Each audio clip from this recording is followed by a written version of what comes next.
Bonjour et bienvenue sur Capsule AI. Tous autant que nous sommes avons été impressionnés par les prouesses des larges langages modèles ces derniers mois, notamment ceux de ChatGPT.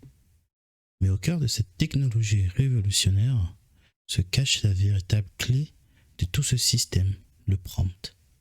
C'est lui qui, en effet, détient le pouvoir presque magique permettant d'accéder à des résultats impressionnants.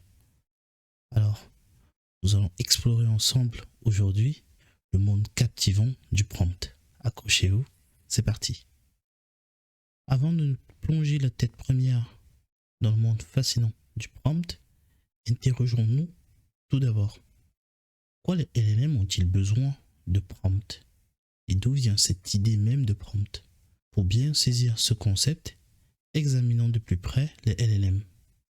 Les LLM, ou Large Language Model, fonctionnent en analysant d'énormes quantités de texte pour générer des réponses.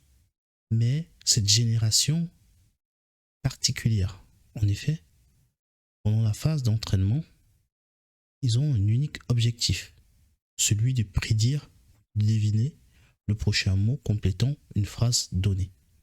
Ainsi, le LLM prend en entrée une phrase incomplète et va produire en sortie la même phrase avec le prochain mot censé compléter la phrase. Ce processus peut bien évidemment être itératif pour produire le mot suivant à chaque fois. Ainsi, lors de la phase d'inférence, c'est-à-dire la phase d'utilisation à proprement parler du modèle, nous aurons besoin de passer au modèle une phrase comme lors de la phase d'entraînement. Cette phrase pourra être donc assimilée à un prompt qui permettra à notre modèle de se mettre en route. Le modèle va ainsi se servir de cette phrase comme déclencheur, lui permettant ainsi de définir le mot le plus probable suivant cette séquence. C'est ainsi que pour le prompt d'entrée la forêt, notre LLM pourra nous produire comme sortie luxuriante. Une fois la première sortie réalisée, le LLM va considérer cette sortie comme faisant partie de notre prochaine entrée pour produire la prochaine sortie. Et cela itérativement. Ainsi, on pourrait imaginer le prompt comme le point de départ d'un artiste face à une toile vierge. C'est cette première ébauche, cette première idée qui guide tout le reste.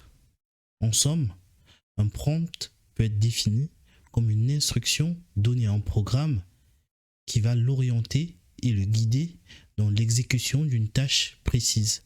Par exemple, si vous demandez à un groupe d'élèves d'écrire une histoire sur une forêt, chaque écrit sera différent.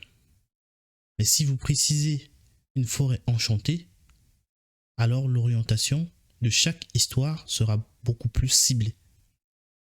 On a fait l'exercice avec un modèle cette fois qui prédit des images. Si on lui demande de nous produire une image autour de la notion de forêt, par exemple, on obtient celle-là. Tandis que si on lui demande de nous produire une image sur la notion de forêt enchantée, on obtient une image similaire, mais avec plus de focus mis sur la partie enchantée. Nous pouvons illustrer ce même concept en utilisant le playground de OpenAI. Voici deux exemples dans lesquels nous utilisons dans le premier comme prompt une forêt et dans le second une forêt enchantée.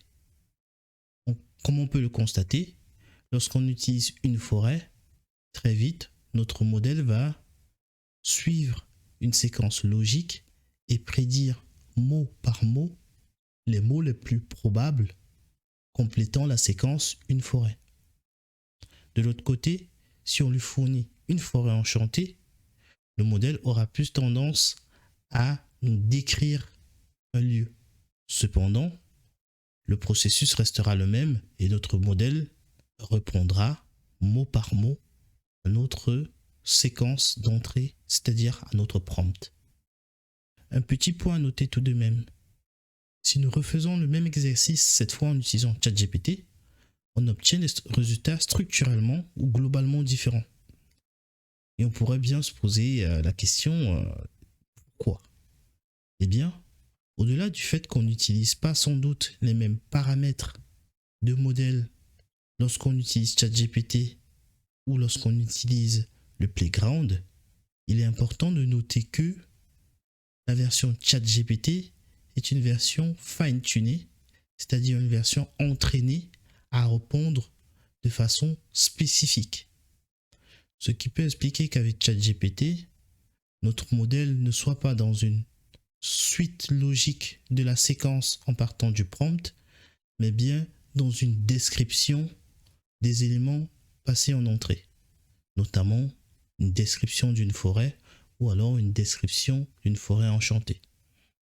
Finalement, le secret ne réside pas uniquement dans le prompt en lui-même, mais dans la manière de formuler ce prompt. Maintenant que nous en savons un peu plus sur la notion de prompt, nous allons essayer d'aller un peu plus loin et se poser la question: comment peut-on créer un prompt qui soit le plus efficace possible? Afin de répondre à cette question, nous devons évoquer un point capital, la structure du prompt. Car oui, un prompt a une structure. Désolé si je vous ai laissé penser le contraire à travers mes premières slides. Pour illustrer notre propos et mieux comprendre la structure d'un prompt, reprenons l'exemple décrit plus haut, savoir écrire un conte sur une forêt enchantée. Voici quelques éléments que nous devrons intégrer dans notre prompt et qui lui servent de structure. Tout d'abord, nous aurons besoin du message système. Il servira à donner des directives générales au modèle en définissant des notions comme le ton ou le style pour répondre à notre besoin. On pourra, par exemple, définir notre système message comme la phrase présentée, savoir raconte-moi une histoire pour enfants qui est à la fois captivante et éducative. Par la suite, nous aurons besoin d'une question qui va essayer de réduire ce contexte un peu plus générique formulé par le message système et qui va servir à diriger précisément le sujet ou le thème du contenu généré. Par exemple, quel mystère se cache dans la forêt enchantée? Ensuite, nous aurons le contexte qui lui va fournir des détails supplémentaires pour enrichir notre histoire en précisant des éléments de décor, des personnages ou des événements antérieurs, ce qui permet d'avoir un contexte un peu plus dense.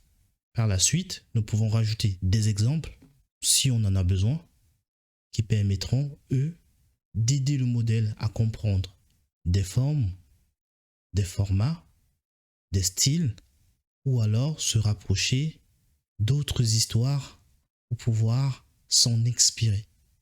Enfin, nous aurons le résultat attendu, et dans ce cas, il s'agira d'une précision sur ce que l'on attend du modèle en termes de contenu ou de structure de réponse. Dans notre cas, on va par exemple lui demander une histoire très courte, donc sur 3 paragraphes, avec des personnages principaux, avec un défi ou un problème, et une conclusion heureuse, avec une morale pour nos jeunes lecteurs.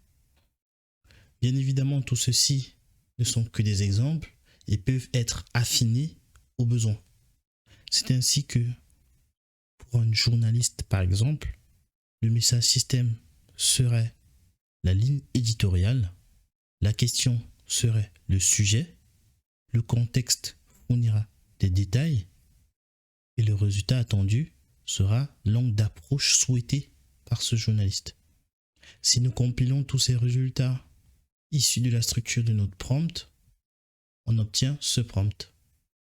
Donc raconte-moi une histoire pour des enfants qui est à la fois captivante et éducative. Quel mystère se cache dans la forêt enchantée?